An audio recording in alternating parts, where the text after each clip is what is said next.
नहीं। एक गाय घास चरने के लिए एक जंगल में चली गई। शाम ढलने के करीब थी।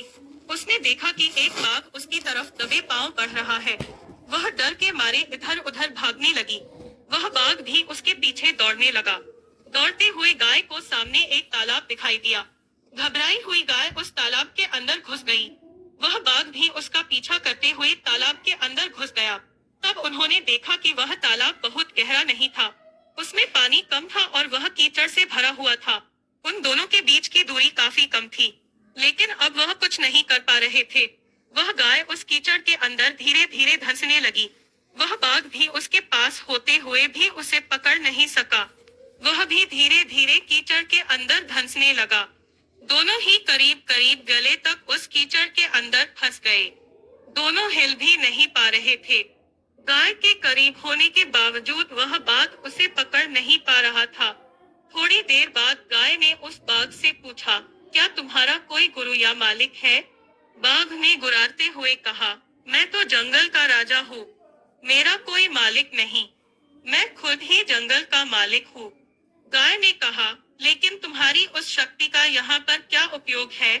उस बाघ ने कहा, तुम भी तो फंस गई हो और मरने के करीब हो। तुम्हारी भी तो हालत मेरे जैसी ही है।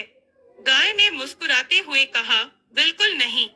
मेरा मालिक जब शाम को घर आएगा और मुझे वहाँ पर नहीं पाएगा, तो वह ढूंढते हुए यहाँ जरूर आएगा और मुझे इस कीचड़ से निकाल कर अपने घर ले जाएगा। तुम्हें कौन ले जाएगा? थोड़ी ही देर में सच में ही एक आदमी वहाँ पर आया और गाय को कीचड़ से निकालकर अपने घर ले गया। जाते समय गाय और उसका मालिक दोनों एक दूसरे की तरफ कृतज्ञता पूर्वक देख रहे थे। वे चाहते हुए भी उस बाघ को कीचड़ से नहीं निकाल सकते थे, क्योंकि उनकी जान के लिए वह खतरा था। गाय समर्पित हृदय का प्रतीक है। बाघ अहंकारी मन है और मालिक ईश्वर का प्रतीक है। कीचड़ यह संसार है और यह संघर्ष अस्तित्व की लड़ाई है। किसी पर निर्भर नहीं होना अच्छी बात है, लेकिन मैं ही सब कुछ हूँ, मुझे किसी के सहयोग की आवश्यकता नहीं है, यही अहंकार है और यही से विनाश का बीजारोपण हो जाता है। ईश्वर से बड़ा इस दुनिया में सच्चा हितैषी कोई नहीं।